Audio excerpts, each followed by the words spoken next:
I'll never forget. John Gruber was his name. And he was a copy editor at the Daily News. Yeah. So here I am, 20-something, 2 years old.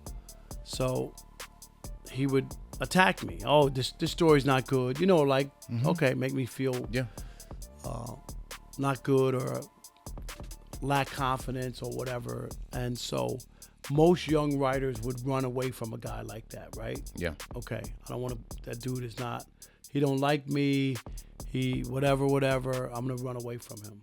That wasn't my strategy. What was your strategy? My strategy was, I'm going to make him help me get better. So when I wrote in the paper and he was there at the paper, at the desk or something, I would bring my story over to him. Not wait for him to come to me. I bring my story over to him. I sit it in front of him. I said, John, can you read my story today? How can you help me make this better? After a while, he had no time for me because, see, he wasn't getting under my skin. He realized what I was doing, which was, it's not enough to criticize me. You're going to help me correct this and make it better.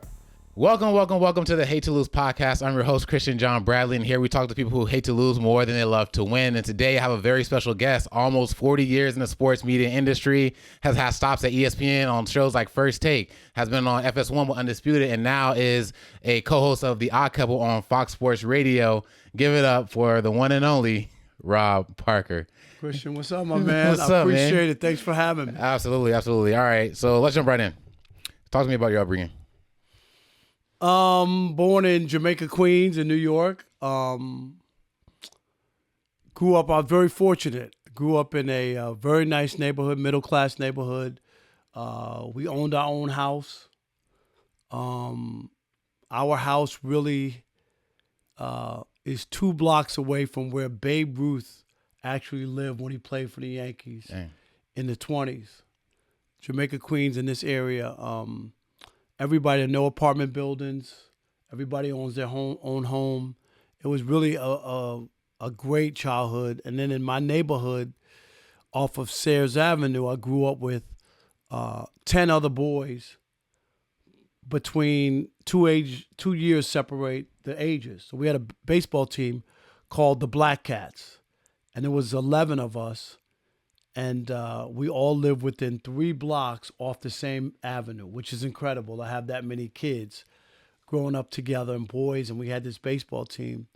And the one thing that I love about that was we started our team in 1974.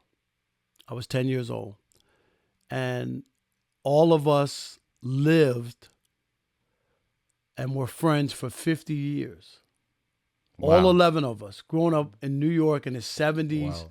Think about that, growing up in the 70s in New York City where so many things could happen to you, bad things. Absolutely. And all 11 of us, it was 9 black guys, 2 Puerto Rican guys. And entering 2024, the 50th, after we all celebrated 50 years together, we started to lose people. So we lost a couple of guys. Wow. But yeah, an incredible childhood. Baseball was a big part of it, with, playing baseball. My mom and dad were divorced. I had 2 sisters I grew up with. So the 3 of us, we had a really good childhood. We didn't have a lot, but we had our own home. I had loving parents who cared about me, who wanted me to do well. And the best part about the neighborhood we grew up in was everybody's parents looked out for all the kids. So I can remember Miss Weeks, who lived down the block, that was Kevin's mother. And she would, if you stepped out of line, she would pop you across the head. And she said, and now I want you to go home and tell your mother why I hit you. And you know what I mean? Mm-hmm. So it wasn't like today or somebody, don't touch my kid, all that. Yeah. If you stepped out of line, our parents were there. It doesn't matter whose kid was who. You were going to get checked. And so most of my memories of childhood were great. Great. And so I wanted to touch on your parents. You said you grew up with parents that loved you. So what type of values were important growing up, like that was instilled by your parents? For my mom, it was hard work. It was just, I idolized her from the standpoint of when my mom and dad got divorced, she bought her own home. A black woman with 3 kids, divorced, buying their own home didn't happen. And My mom was a nurse's aide. She worked for the city, and she was a worker. That's where I get the work ethic I had. She had 3 jobs. She worked a full-time job. She went to school part-time and then had another part-time job, whatever it took. But the one thing I always remember is how she was able to manage the money she did make. Like I said, we didn't have a lot of money. We didn't have a car. My dad had a car. We didn't have a car. I didn't have a car until I was in high school. So we took the bus, whatever we had to do to get around. You know what I mean? Yeah.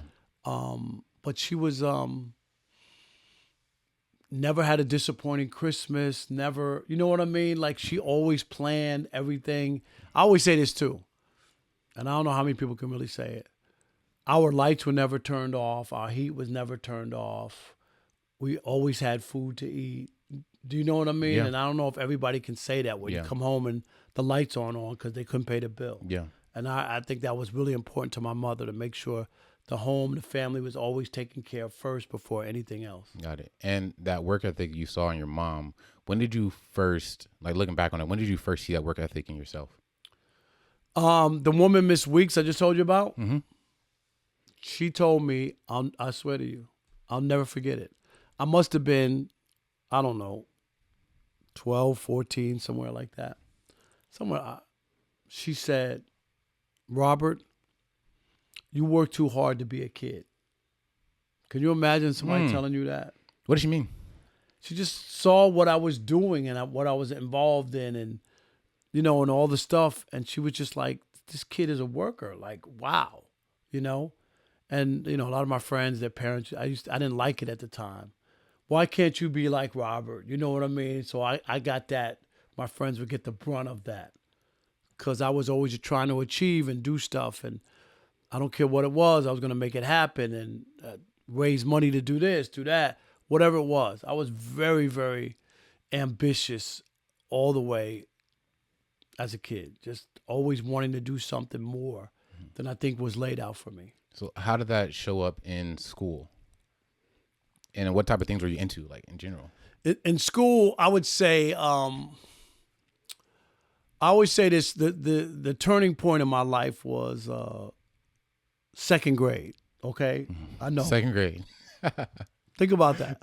I'm telling you about second grade. Yeah. How old are you in second grade? 7 years old. 6, yeah. 7. So Miss Noble, MS, was my teacher, a young white teacher. I think it's her first teaching job. You know what I mean? So one day from class, she pulls me aside from the class. And I can still remember it to this day. And I'm 61 years old, so I was 7 years old. She looked me straight in the face and she said, Robert, when you grow up, you should be a writer. You're an excellent writer. Can you imagine a second grade teacher identifying a kid at 7 years old? Because I ask myself this every day. What did I write in second grade that she identified as I should be a writer in my life? So I took that, put it in the back, this whole idea of being a writer. And I love sports, and I used to read the newspaper. When I was 9 years old, I was reading 3 newspapers every day. Why? My dad was into the newspaper. I would go down every day to get the newspaper. We read the daily news at our house. That was my job. Go get the paper. Go to the store. So I would read it first. You know what I mean? On the walk back, reading the sports, go through the back, and then give it to, you know what I mean? So I got into the newspaper. So I was reading the daily news in the morning on the way to school. Then on the way home, I read the New York Post, which was the afternoon paper in New York at that time. And then the Long Island Press was the neighborhood local paper, which you threw at people's doors. And I had a paper route. So I had those. I used to read those. And I used to read the sports section on Long Island Press before I delivered my papers as a paper route. So that was kind of a turning point, just the idea. And then, I was like every other kid. I was a baseball player, not that good, but I always dreamed of being a Major League Baseball player. So I was like, okay, well, if I don't make it as a baseball player, what else could I do? And that's where the whole idea of me being a sports writer. And there was a TV show on as a kid called The Odd Couple. Jack Klugman and Tony Randall, about a sloppy sports writer and a clean, finicky photographer. They're both divorced. They both live together. So I was like, okay, that is the greatest job in the world. I said, I want my picture in the paper. I want to go to all the events, cover the big games. The newspaper's going to send me all over the country. I'll eat they'll pay for my food, my flight. I was like, Absolutely. that's the job I want. So it was then, at 9 years old, I had decided I wanted to be a sports writer if I didn't make it as a baseball player. Got it. And so who was Rob Parker, the competitor? You mentioned the Black Cats. So how did you see like that passion to like show up on the baseball field? Always wanted to win. If we were keeping score, I wanted to win. It was just that simple. There's no such thing. If we're playing around, there's no score. Okay, you keeping score, I want to win. Very competitive. I always hit first. I want to get a crack at the pitcher first before everybody else. Why was that important to you? Just was. I mean, I remember one day, finally, one of the guys, Mark Ball, he was the youngest guy in our group. And he protested. Why do you have to hit first all the time? That's the first time I was ever challenged on it. Why do you have to hit first all the time? I want to hit first today. It was a moment, you know what I mean? I let him hit first because I had to hit first every day whenever I play with my friends. It was just something that I always wanted to. I'm leading off. I want to get a crack at the opposing pitcher first, and my teammates can follow.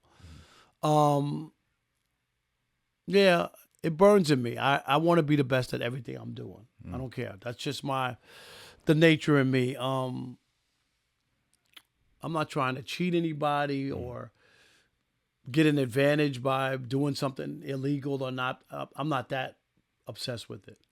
But on my own strength, do what I need to do. I used to, when I pitched in Pony League, I used to go to the games and watch the other teams play before us, like Scouting. Absolutely. And I would pitch, and I did it, I remember very vividly, almost pitched back-to-back shutouts against these two teams that I looked at, back-to-back. One team scored in the seventh inning, the last inning scored one run. The other team I shut out. Wow. But it was back-to-back. It was wow. And I remember because I had seen these guys and I kind of watched them and whatever. And it wound up working for me that I was able to use what I had learned. So that's one of those, who's scouting at that? You just show up and play. But I watched them. Absolutely. And so when you were scouting in those moments, like, what were you looking for? I was just looking to see who like the best hitters were, guys who hit home runs. Did they hit a fastball, whatever. I just was looking for stuff like that, just to get an idea, better idea. So when I faced those guys, I was always careful of guys who could really hit the ball far, other guys who can't. So I just and to pitch and at that time I didn't throw hard, so I pitched. I actually pitched, and hitters struggled to hit me because they were so used to getting the heat coming in, and I'm throwing off speed over the plate. One day, pitching a shutout or whatever, and I remember hearing the umpire talk to the catcher. He said, "Man, I've been umpiring for 16 years. Never seen anybody throw the ball so slow and get people out." Let's go. He shook his head. He said, "Wow." Spectacular. And that same drive that you said it was who you are, the same drive you had on the baseball field, same drive, the work ethic you learned from your mother, that's carried with you. So how did that show up in journalism when you went into high school and you started to like write and do stories like that? It started in high school. So I'm in my high school Hall of Fame, which is a big honor to me. It really is. To be a black guy and it not be about athletics. Okay? Like, seriously. And the reason that I believe that I'm in the High School Hall of Fame is when I was 16 years old, I started an all-sports newspaper. And the reason I started it was the regular newspaper took too long to come out. So you would write a story about the men's the boys basketball team, by the time it was published, it was baseball season. So I was frustrated. I'm 16 years old. I'm like, it takes too long. Frustrated. So I go to the principal's office. Old white guy sitting there, gruff. You know what I mean? What do you want? Well, I want to start this all sports newspaper. He looked at me, and the first words out of his mouth, no, we don't want to do that because the kids are just going to throw it on the ground as trash. That's the first thing out of his mouth. That's an educator. Kids coming to you talking about journalism and wanting to start a newspaper. How'd you feel when you heard that? I didn't flinch because I'm like, okay. I said, then he caught himself. So he says, well, we don't have money for that. Okay, because he knew that sounded probably terrible. We don't have money for that. I said, well, okay. What if I raise the money to pay for the printing costs? Can we start the newspaper? Yeah, if you could pay for it or whatever, then sure, we could do the newspaper, no problem. So I went home, pulled out the typewriter. Okay, there was no laptops, the typewriter. Sat at the kitchen table, and I typed out 3 letters, all to the publishers of the 3 New York newspapers. How did I know the name of the 3 publishers of the New York papers? I bought all the papers, went to the masthead to see who was the publisher and the address. That's what I did. Wrote the 3 letters, sent them off. The Daily News is my favorite paper. That's a paper I wound up working at out of college. But they didn't write me back. And I basically wrote saying I had this idea to start this all-sports newspaper and I needed help, money. I'm a 16-year-old kid. I'm naive. I'm writing people who don't know me and asking for money to invest in my newspaper. The New York Times wrote a letter that said it's against their company policy to help other people start newspapers. Can you imagine they write a 16-year-old kid as if I'm going to be competition for the New York Times? Well, I read the letter even as a kid, and I was like, what? Somebody actually sat down on a typewriter and wrote this letter. So I'm like, okay.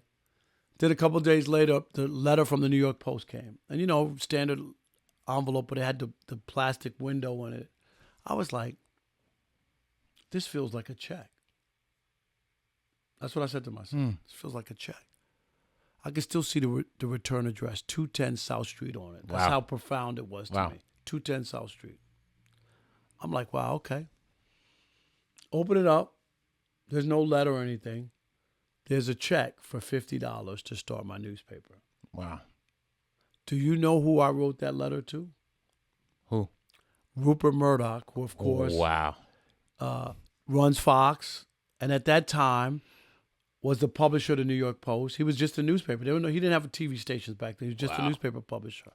That's who it was addressed to. I don't know who answers his mail or said, write him a check, send him a check, whatever. And I got to tell Rupert Murdoch that story years later at FS1 after we did a show, Undisputed. And I was out of the studio. The show was over.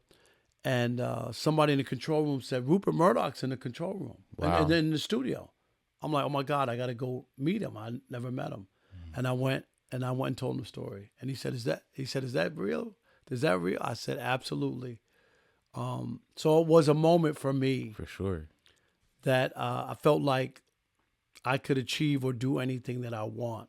And the best part about it was in 1990, so that's 1980, 16 years old, 1980. In 1990, the first all-sports newspaper was born in this country called The National. So 10 years earlier, I had come up with the idea of an all-sports newspaper. One that came out was called The National in 1990. Look it up. Visionary. What happened to the newspaper? So you got the money to start the newspaper. What happened after that? It started and it ran for a few years. Even after I graduated, it still ran. Because the guys who were on the staff and people wound up keeping it alive. So and that's why I said I think that's one of the main reasons I'm in the High School Hall of Fame. Was I was able to establish that. That was my passion. So right there you could see how much I was really into journalism, for sure, really into sports, and wanting to carve that out for myself. And your journey, it's peculiar in this, as I'm seeing just a lot of like just symmetry over the years.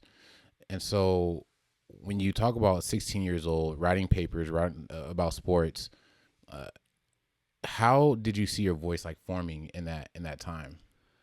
It takes a while to get your own voice and chops and who you are and whatnot. And I will say this, I think that defining moment of my voice came in grad school. How? So I should say this. I remember writing a column in college, the Southern News. I went to Southern Connecticut State University in New Haven, and we played a Division I school. And the coach was Art Leary, and they got a way better team and players and whatnot. So he basically played four corners. What? I don't know. Do you know what that is? Four corners. Where basically you just pass the ball around as Yeah. and limit the amount Yeah. until you're down to the shot clock when you have to shoot. Mm-hmm. You just keep passing the ball around Yeah. and eat the clock and try to control it. Yeah. Boring, terrible. It's just Awful. It's a way of not losing by a lot. That's Awful. all it is. Awful. Awful. So my column, I ripped the coach in college that if you're not going to play basketball with them, don't even schedule them. You know, Yeah. and that was having a voice, not being afraid. I'm there all the time. You know what I mean? And I wrote a strong column about that. So that was in me, and I wasn't afraid. But I get to Columbia Journalism School, and at that time, I'm 24. I'm a staff writer at the Daily News already. At that time, that was the largest paper in the country. Got that job when I was 22. So now here I am getting my master's. And Joanna Lee was my advisor and one of the professors there. And she called me into her office for a meeting, and she said, Robert, you are not, N-O-T, going to skate through Columbia. Not while I'm here. She said, you're way ahead of all your classmates. You know how to write. You know what a story is. You know all that stuff. So I need more from you. I'm 6'4", a real 6'4". Real you know 6'4", that. yeah, for sure. Joanna Lee's a small Asian woman. She comes up to, small, comes up to me, takes a pretend knife, like she has in her hand, sticks it in my back, and she says, Robert, what I want you to do is take the knife, stick it in, and turn it, and draw blood. That's what I need out of you while you're here at Columbia. And that is what I took and ran with in my career, is not settling for the obvious. So many people are obvious. I'm always digging to look a little deeper. Some people say I'm negative or whatever. They want to say it that. I think we always should just take a deeper dive. If somebody is great and they deserve their flowers, you should give it to them. But you can't take everything face value. And I don't do that. Absolutely not. And so when she gave you that word, also too, like she saw something in you as well. Like she saw it. And saying when you do it, make it hurt. Like make sure you're standing on what you're saying. Right. So how did that? What was the personification of that? You know, when you said something that was, people say, okay, like controversial, something like that. Like how did you encounter that? What was that like? So I've never been. I had another teacher, professor, who said, if you write something and you can't go to the ballpark or face that person, then you shouldn't be writing it. And so I always kept that in mind. And I remember Sparky Anderson, a Hall of Fame legendary manager. He won World Series with the Cincinnati Reds and with the Detroit Tigers. And he was in Detroit when I was there. And so the Tigers were off to a bad start. And I basically wrote a column ripping Sparky that he hadn't done a good job with the team and whatnot. And I show up to the ballpark, and I'm walking towards the batting cage and everything. And Tony Phillips, I think he's passed now, but he was one of the players. He said, I can't. He looked at me and shook his head. I can't believe you showed your face after that column you wrote on Skip today. That's what he said. Because they expect most people to hide or not show up or whatever. And I never did that. No matter how bad it was, I'm always going to show up, even if I'm not working. I'm not working. I'm going to go to the ballpark anyway. Yeah. I'm not going to go take the column and rub it in your face and go, did you see what I said? I said you were this or that. That's not professional or appropriate. Yeah. But to make myself available in case he wants to say something is all you need to do. And so if you feel like you can't face somebody, you shouldn't write it. There's no reason for me to run and hide if I've done my due diligence, if I'm writing this honestly and fairly, and if it's bad, it's just bad. Because I've written a lot of good things too. Yeah, and when people say that, you know, you're being like negative or it's kind of controversial or something like that, like, so how do you respond to those things? I just think it doesn't bother me. I mean, some people want to live in a lollipop world and, you know, sunshine, lollipop. It's just not realistic. It's just not realistic. And I tell people all the time, the nature of news is negative. And let me tell you what I mean.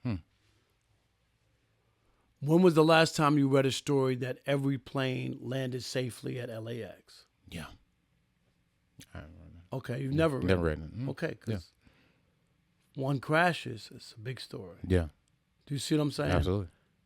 I remember a pitcher with the Cincinnati Reds, Rob Dibble. He's a closer. He's really good. And after you're really good, people stop coming to your locker because you're automatic. You're automatic. So when you blow a game, that's a story. He's automatic. I can't believe they got to him. I can't believe he gave up 2 runs. Do you see? So it feels like that. Oh, you guys only come around when I have a bad day. No, you're that good. Do you see what I'm saying? Like, people need to look at it. That's what's different about it. You score 35 points every night. I'm not saying we will never talk to you, but that's what you do. We're expecting that from you. Now you have 9 points on one. What happened? So you're saying news strays away from the routine. Yes. The nature of news. There's good stories. You know that. Of course. There's plenty of good stories. But I'm saying the nature of it is something unusual, different, something that is different from what we're expecting. The weather, the fires that we had here in L.A., it's not normal. It's a big story. Interesting. And so she gives you this word at Columbia, and you're taking it.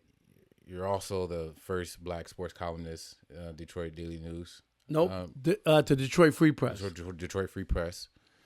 Which was my greatest job ever, as far as to this day, despite 39 years of working in the business, and I've had 40 jobs at all these different outlets. That was the most important job in my career, and the one I still covered the most, to be the first Black sports columnist at the Detroit Free Press. I was 29 years old. The Free Press was a top 10 newspaper. The paper was 161 years old, and not one Black person had ever had that job that I had, writing a column and giving his opinion in the newspaper.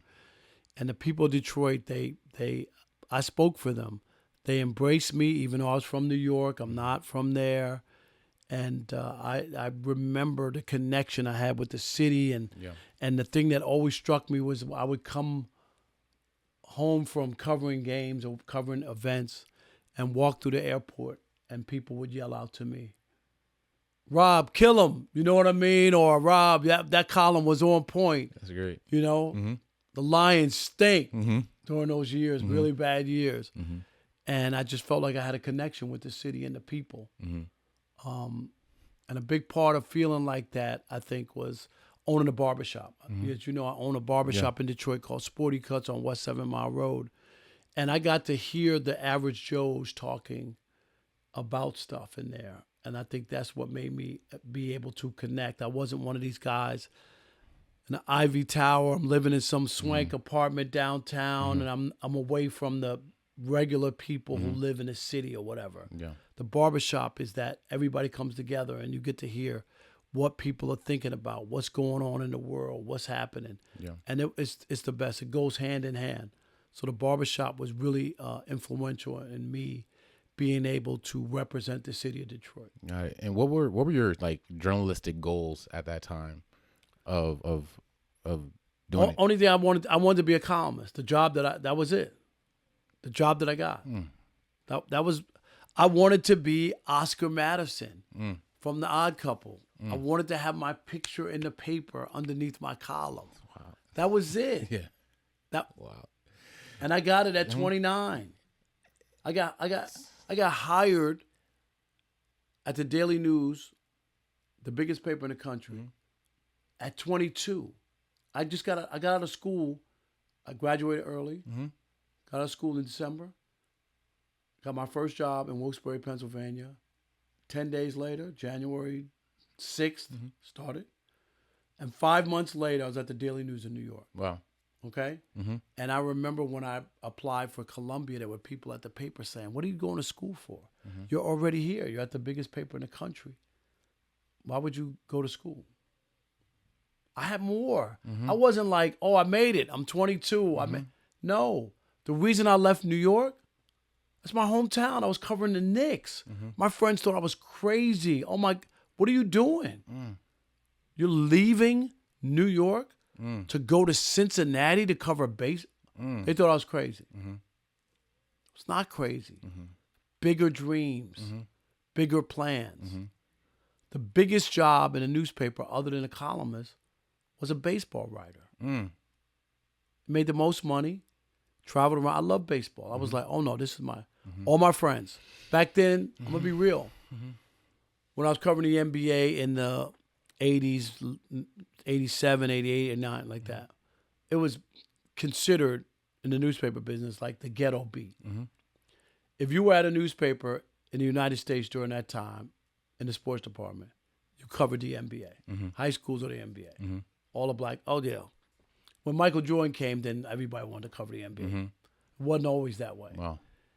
And it was like tears. Women covered hockey. Black guys covered basketball. And the white guys covered football and baseball.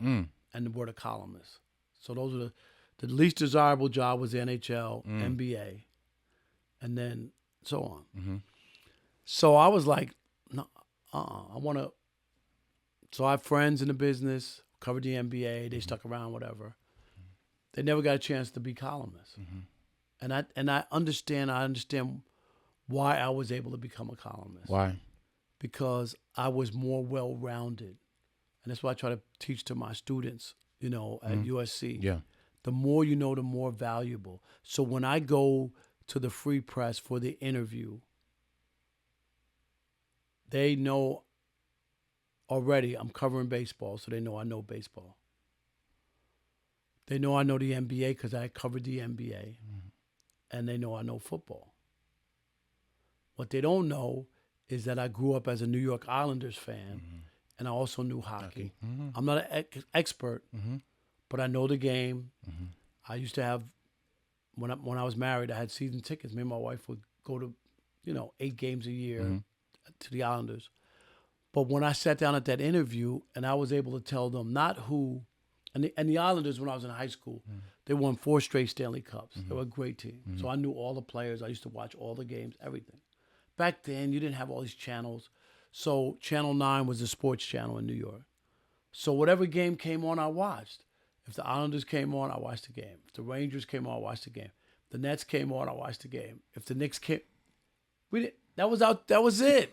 So tonight, the only game that's on is the Islanders. Yeah. I'm going to watch the sports. Yeah. I'm going to watch the game. Yeah. I watched the game. When I told them who the backup goaltender was on the team, see, you might know like 2 or 3 stars and try to fudge your way. I said, I know who the backup goaltender was. Glenn Chico Resch. Their jaws just dropped. That's what is Detroit's nickname? hockey town.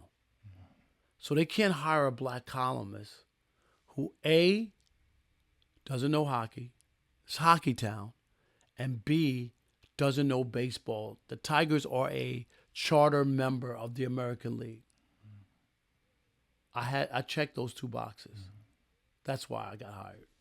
And something that's coming to me is like, why is sports so important to you?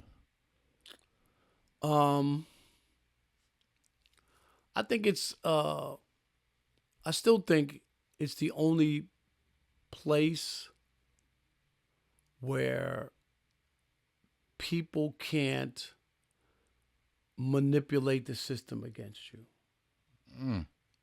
And I think that's what I still, because you can tell me I can't do it, or if you put me in the game, or we've seen it.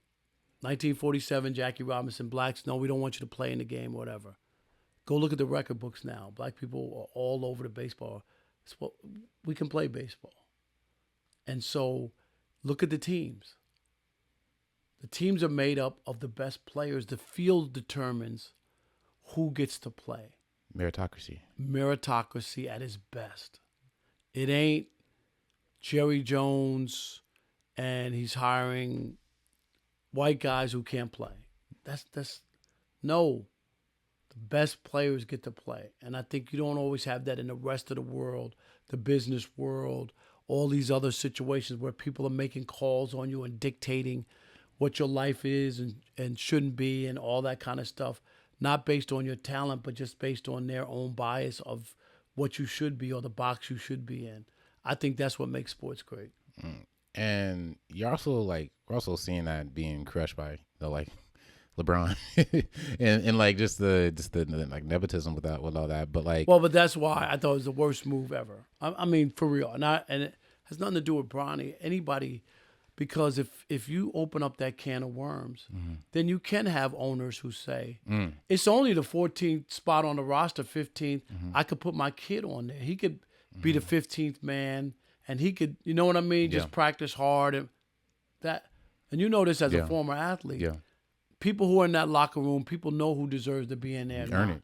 Okay? It's respect, and it's respect. And I remember Urban Meyer, who really shocked me as this football coach, when he tried to get Tim Tebow in and get him a job as a tight end. Oh, my God. Which a position he never played. Yeah. He was an older player already. Yeah. And the teammates are looking around going, all these great kids coming out of college who actually played tight end, and you're trying to give your friend who lives next door to you a job in the NFL? It's not going to go over well. It's unfair. And so, meritocracy is clearly a conviction of yours. You are a man of conviction. So that conviction carried you to being having the job that you sought out to have at 29 years old. So how did you kind of recalibrate your vision once you were there to actually, dream bigger than that? Because I was never satisfied. So being a columnist was what I wanted to do. So I was one of the few who started doing more than one job. And when I was a columnist, I got offered the radio show in Detroit. They started WDFN. It was the first all-sports station. I was the first person ever hired there. Okay, 1994. The other columnists in town looked down at me like, oh, I can't believe you're taking that job. What about your column? I would never do a full-time radio show. That's what they all said. Of course, they all wound up getting shows their own after me. But they were telling me at that time I was making a mistake. So I was one of the early ones doing a column. Then I got a radio show, and then I started doing TV appearances on Channel 4, WDIV in Detroit. So I was doing all three at the same time because I felt like I had something to offer on all three mediums. And I never had any issue with my employers because Rob wasn't calling off saying, hey, I'm tired, I'm doing it. I never turned down assignments. If I need to go cover a game, I'd leave the radio show, go do whatever I got to do and come back, whatever it was. And so I just felt like even back then, and I'm talking about, in the 90s, it wasn't. People had one job, and here I am doing 2 and 3 jobs. So I was visionary on that as well. For sure. That you could do more than one and excel at all of them. Trailblazer. Yeah. When did ESPN come into the picture? So I started doing. I did Stephen A's first show. Quite frankly, I was a panelist. He had the back page panel. He'd bring in black columnists and stuff from around the country, and I was a regular on there, and that gave me some exposure. Then I started doing. That was great. You know, it was great to work with Steve, a friend of mine, and all that. And I helped mentor him when he first started in the business, and it was great. His show got canceled. After it got canceled, they liked what I was doing. They asked me to start working on Classic Now, which was the sports classic channel that they don't have anymore. I started doing that, and then they liked me on that, and then that got canceled. Maybe I felt for a minute I was like, every show I'm on is getting canceled, but that's just television. Yeah. And then they had me come on for a week to try out on Cold Pizza and to do the 1st and 10 segment with Skip Bayless and Jay Crawford, and loved it. Hit it out of the park. And even before that, I should say this, which is a story like a lot of people don't know. I actually tried out with Woody Page. It used to be Woody Page and Skip Bayless. Mm-hmm. So I tried out with Woody Page for that job, for Skip's job. Wow. And Woody, I'll never forget, said to me after the audition, he's like, you did great. You were the best of all the people they brought in. You were the best. Okay. The boss who was overseeing the show called me up. I was living in Detroit. He said, would you be interested in moving to New York? Could you do the show and move here and all that? I said, I'm from New York. Yeah, I can move here. So we'll get back in touch with you, whatever. 1 or 2 weeks went by. I didn't hear from them. Pick up a paper or something, and it said Skip Bayless was joining Woody Page. So I was like, wow, you know, out of nowhere. And I know Skip didn't try out from the people that he told me, Woody, who the other people. So I don't know how somehow Skip wound up getting that job, but I wound up getting on there and then having a nice run with that. And like you going through your career at ESPN, like, and that is like the quote unquote network, sporting network, and it's biggest for sure. And talk about like the challenges that you experienced there at ESPN. Like, what was that like?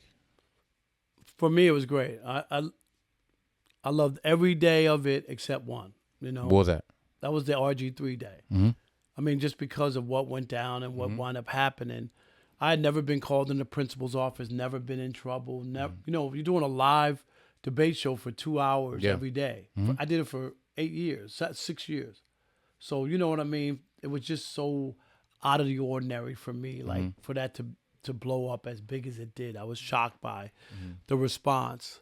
But I enjoyed ESPN.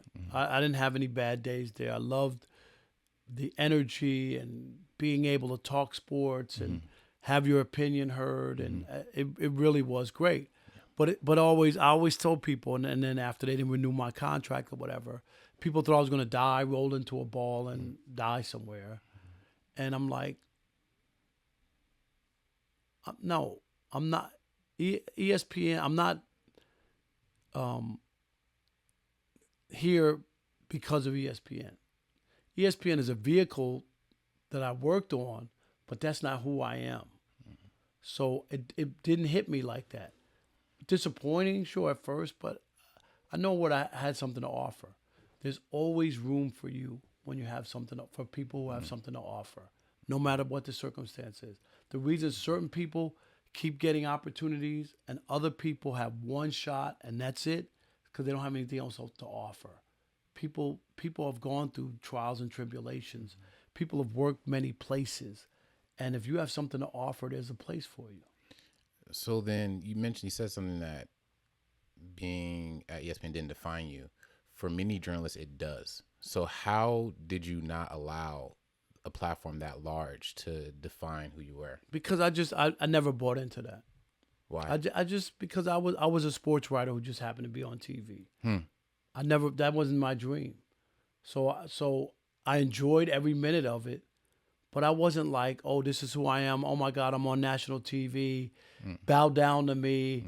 I'm this. No, it was like people used to always say, oh yeah, or my friends, they see me out and people would make a little stink over me or whatever, and I'd be like, dude, I get it. I'm on TV. They see me. So somebody sees you out in the street, they want to say something to you. But I just never. It's not my personality. You've been around me for a while. It's just not. It's just not. It's not. When people ask me what I do for a living, I say I'm a sports writer. I have a radio show on 400 stations around the country. I've been on all the big sports shows, all the stuff that I've done. I'm on MLB Network, which I enjoy. But I'm a sports writer. Yeah. And that's one thing that when I got into USC grad school, actually, I looked up, like I saw like an advertisement and you're in it. I'm like, I got to meet Ryan Parker. Really? I was legit. So I emailed you on the USC email. I was like, I'm not hearing back.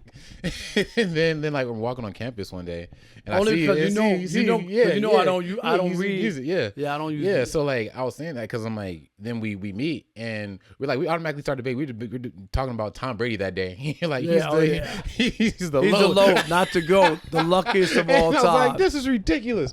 What is going on? And then like after that, it just kind of so happened we just started like having lunch and stuff like that. And like the one thing that I've like, I mean, I didn't know until you really can't know unless you have like proximity. Is that like just how like the genuineness you have and how much you care about like younger Black journalists, in general. So like, why was it and why is it important for you to like really pour into like youth and like your younger journalists, up and coming journalists? Because I was that guy. I was 22 at the biggest paper in the country. Mm-hmm. If people didn't look out for me or pour into me, I wouldn't be where I'm at. They could have been like, I'm not helping that kid. You know what I mean? Yeah. Like, wow, what is he doing here? Yeah. Set me up to fail, whatever. I'm going to give you a story on how you deal with it as a young journalist. But just how, like, that's just, again, I'm like, it's like you're saying so because you're like, you're Rob Parker, you know what I'm saying? But it's like, that's so unusual, though. Like, for people, like, I've talked to other people, and they're just like, this kind of like blowing me off. They'll say, "Oh, reach out and stuff like that." I reach out and they don't hear, like, so like it's a true, like, I just want to applaud this, like the true genuine nature of like what you actually do, because you say it and you actually do it. Yeah, no, I mean, if you're gonna mentor people, you have to be there for them, and that's what I feel like. Yeah. But so there was a guy, I'll never forget. John Gruber was his name, and he was a copy editor at the Daily News. Yeah. So here I am, 20-something, 2 years old. So he would attack me. Oh, this story's not good. Like, okay, make me feel not good or lack confidence or whatever. And so most young writers would run away from a guy like that, right? Yeah. Okay, I don't want to, that dude is not, he don't like me, he whatever, I'm going to run away from him. That wasn't my strategy. What was your strategy? My strategy was, I'm going to make him help me get better. So when I wrote in the paper and he was there at the paper, at the desk or something, I would bring my story over to him. Not wait for him to come to me. I bring my story over to him. I sit it in front of him. I said, John, can you read my story today? How can you help me make this better? After a while, he had no time for me because, see, he wasn't getting under my skin. He realized what I was doing, which was, it's not enough to criticize me. You're going to help me correct this and make it better. That's what people don't understand. I had a boss at the Detroit News call me up one day and he says, hey, we got this email from some guy criticizing my column. So I'm listening to him tell me the story. And I'm like, okay. Wasn't like there's incorrect information. It's not grammatically correct. There's error. There's no ifs, ands, or buts about it. The guy just didn't like my opinion on this column. So I said, okay, you done? Yeah, okay. I said, well, I just want you to know I take what you just said with a grain of salt. This is the executive editor of the paper. Wow. He said, what? What are you saying? I said, I've been at the paper for 9 years. I said, have you ever called me when someone wrote in and told you what a great column I wrote. So if you're gonna call me, that I can't accept your critique here, because a critique isn't a one-way deal. It's two ways. You should demand both.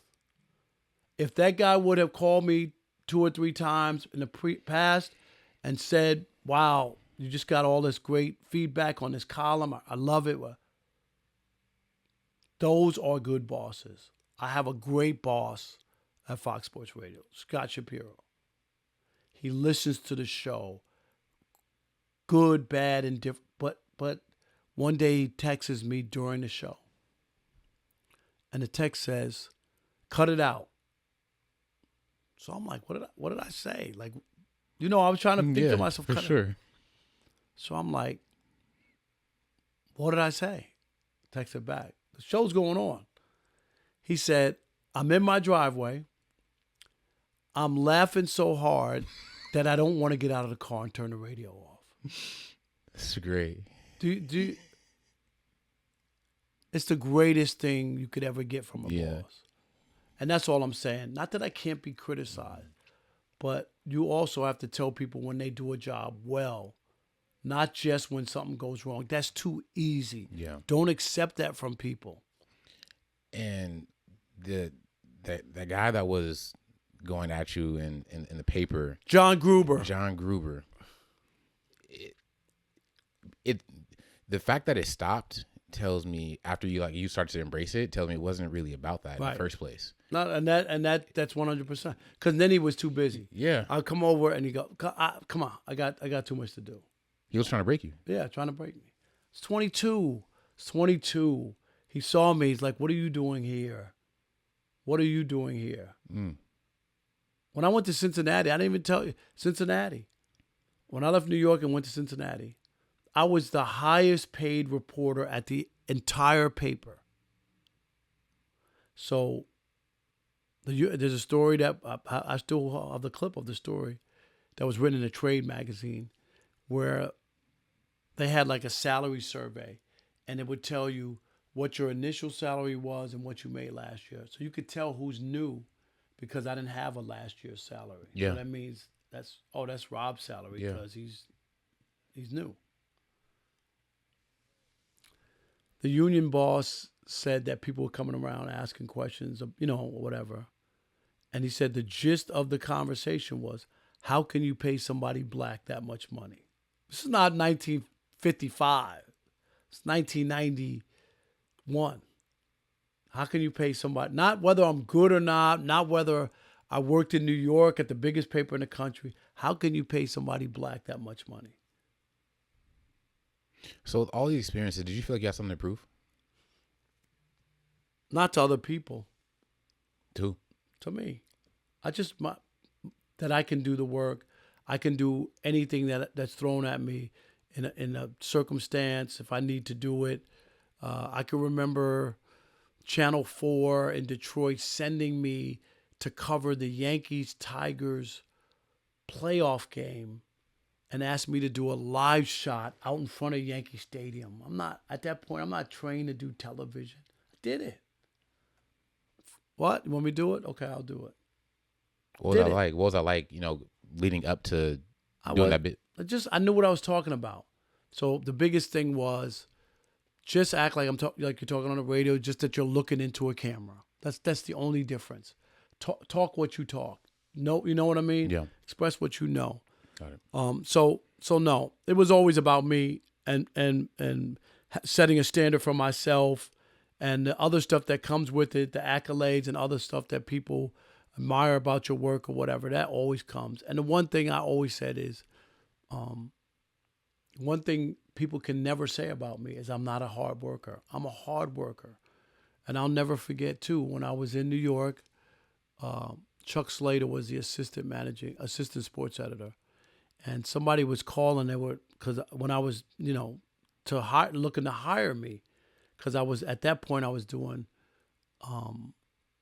college, St. John's, and general assignment. So I hadn't moved into a beat yet. So they were looking to steal me from them. And the guy was like, yeah, and we've heard about Rob Parker, whatever, but I did hear one thing that he's kind of lazy. That's what the guy said to Chuck Slater. He said, sir, and Chuck told me the story. He was furious. He said, sir, excuse me. I don't know where you got that from, but it couldn't be further from the truth. Matter of fact, this young guy, not only does he work full-time for us, he's going to Columbia Journalism School full-time, and he does that as well. He's the hardest working young guy I've ever met. Whoever told you that told you something that's totally false, and you shouldn't repeat that ever again. And he was furious. And that was just young black guy, kind of, and put a tag of me being lazy. Can you imagine working a full-time job and going to grad school full-time, and someone's going to call up and say I'm lazy? Ignorant. When did you feel like you belonged?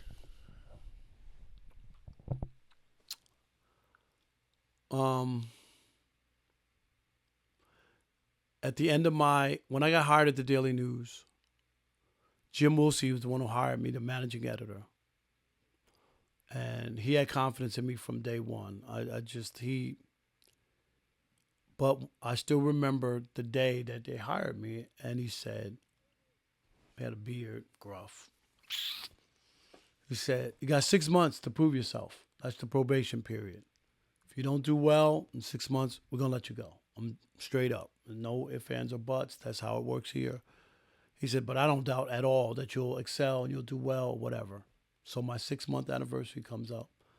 And Vic Ziegel, who was the sports editor, he's passed on. And Vic, it was early in December or something, and we're in the office. Not a lot of people are around. And Vic comes over to where I'm sitting, and he sits on my desk. And he says, looks at me. He says, kid, you made it. He said, you did great. I was hired to be a high school sports writer. I never covered high schools. They put me in right away covering baseball, sidebars, because I started in June, and it was baseball. Jets and Giants, games and stuff like that. So I never, when September rolled around, they're like, you're not going to high schools. You're too good. Too good. So they did that. But the thing that when you said that you made it, Vic Ziegel said, you did great. We love you. We love all the stuff that you're doing for us. He said, let me tell you, you write some of the best leads at the paper. Not the sports section, at the entire paper. Can you imagine being 22 years old, 6 months into your probation, and your sports editor, your boss, tells you write the best leads at the entire paper? It's incredible. That's when you say that moment. Yeah. That was that moment. Awesome.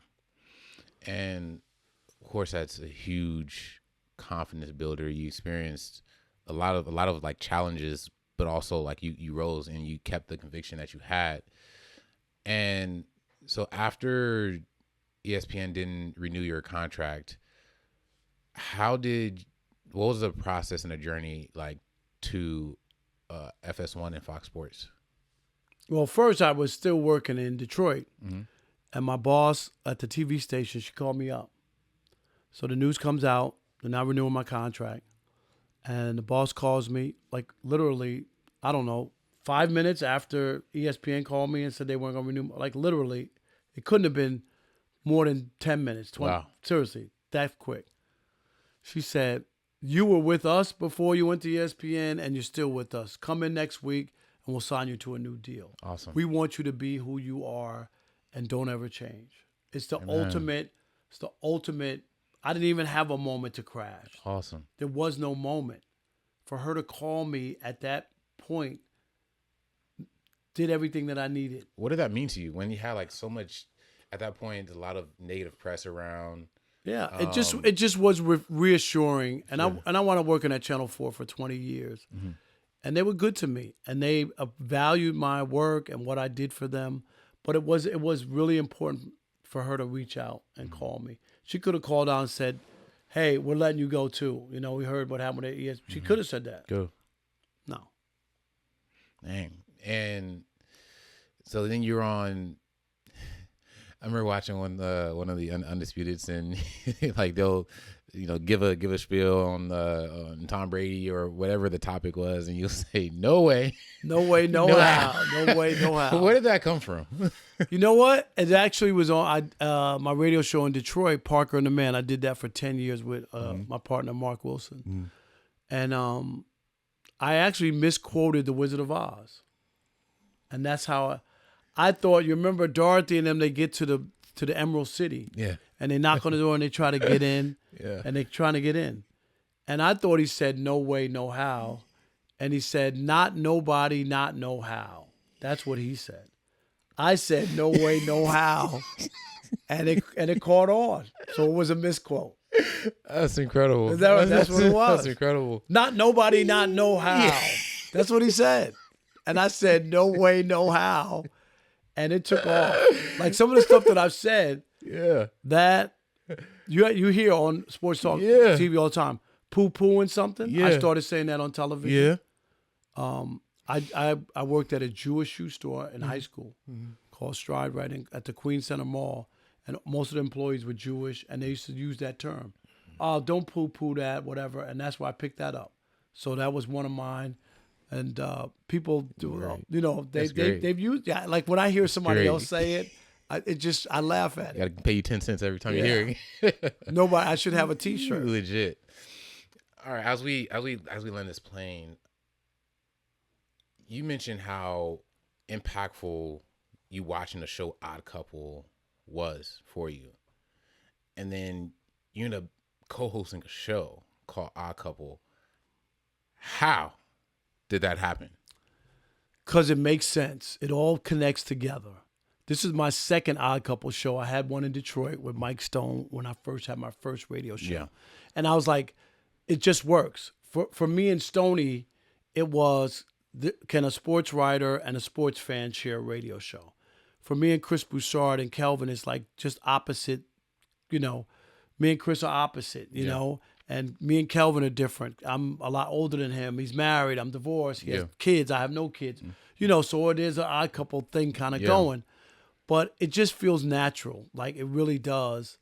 And, if you look at my kitchen, I don't know if you even noticed it when you came, but if you look at my kitchen, there's a picture of the Odd Couple, Jack Klugman and Tony Randall. Wow. There. And that picture will probably be inside my casket when I leave this place.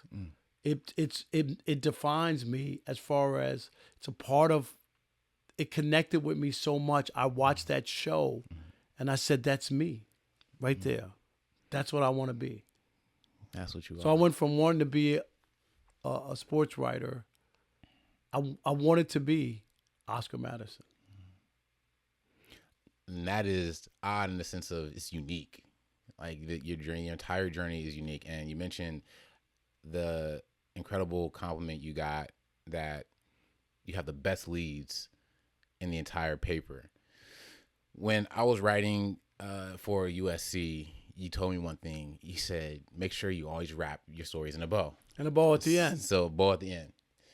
So let me just do that here in this conversation. You've had an incredible journey, trailblazing, overcoming, keeping your conviction, trials of being let go, but you've always maintained do excellent work, which is why you maintained the positions you've had, the name you have, and you are also pouring into the younger generation at USC, and you're also an entrepreneur. So you're a teacher, entrepreneur, and been a sports writer. So you mentioned to me someone had told you that these things would happen. So let's close it off by sharing that story. Jim Woolsey, who I mentioned earlier, who hired me at the Daily News as the managing editor. So I was going for my PhD. I wanted to get into NYU. So Jim wrote a letter to NYU, a recommendation. And in that letter, dated back in 1990, I was 26 years old. He said I was one of the most outstanding young talents at the Daily News. And whatever career path Rob decides to take ultimately, be it as a journalist, in academia, or as an entrepreneur, he's going to excel.